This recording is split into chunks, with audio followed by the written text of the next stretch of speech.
Bon, alors je vous donne un rendez-vous samedi 25 à 18h précise pour un live avec le Canadien que vous connaissez déjà pour certains d'entre vous qui s'appelle Mathieu Lévesque, qui aura une invitée qui se prénomme Charlotte. Alors tout ce que je sais de cette personne, c'est que c'est une étudiante en littérature et qui va me cuisiner au sirop d'érable. Elle a un accent canadien à couper au couteau. Alors déjà, je vous préviens, c'est une des raisons pour lesquelles j'ai demandé à Mathieu Lévesque de ne pas trop s'attarder, d'abréger au bout d'une heure ce live qui va concerner, alors j'en sais rien du tout. Je ne sais pas du tout ce que cette personne prénommée Charlotte a dans la tête. Je ne sais pas si elle est de gauche ou de droite. Et bon, ça va être la surprise.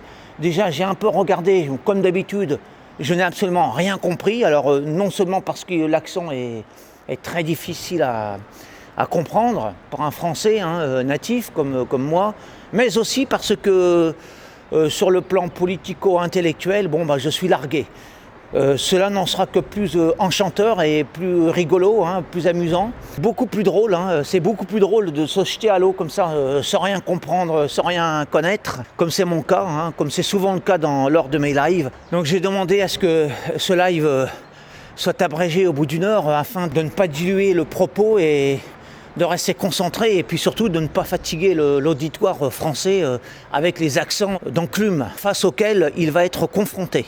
Donc je vous donne rendez-vous pour cette joyeuse confrontation qu'il y aura entre moi, monsieur Mathieu Lévesque, et puis son invitée Charlotte, étudiante en littérature. Je vous donne rendez-vous samedi 25 mai à 18h précise sur YouTube, sur ma chaîne.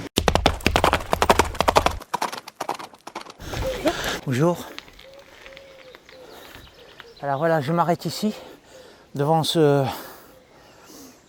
panneau qui illustre, comme vous le voyez, une scène fluviale. Pourquoi ?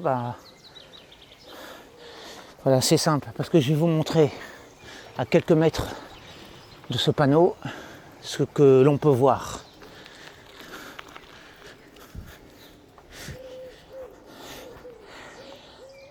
La même scène fluviale, mais en 3 dimensions, en réel, en palpable, en vie, en son réel.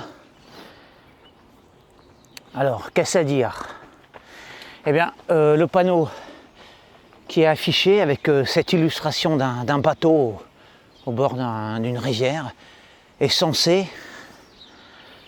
attirer l'attention, alors que vous avez juste à côté 1000 fois mieux, vous pouvez toucher, vous avez du réel, vous avez du concret, vous avez de la 3 dimensions, etc. Donc qu'est-ce à dire ? Eh bien, cette société est malade de l'image, est malade de la sous-représentation des choses qui est censée représenter sous prétexte d'art, de cadrage, vous savez, le travail du photographe d'art, quoi. Le réel n'intéresse pas. Ce qui intéresse, c'est ce qu'il y a derrière l'objectif.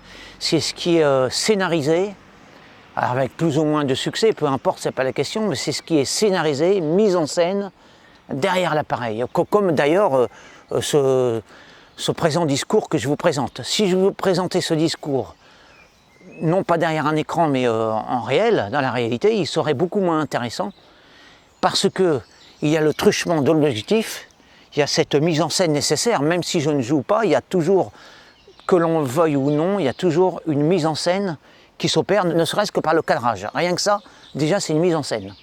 Parce que l'œil humain, lui, le cerveau humain, il capte tout et il sélectionne ce qu'il veut.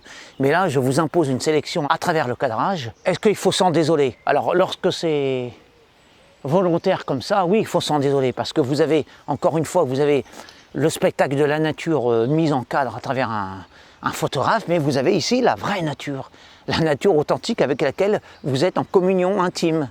Alors oui, cette société est malade de l'image. Il faut déjà voir les addictions par rapport aux iPhones dans la rue. Vous voyez quasiment 100% de la population est lobotomisée, abrutie, malade de ces écrans.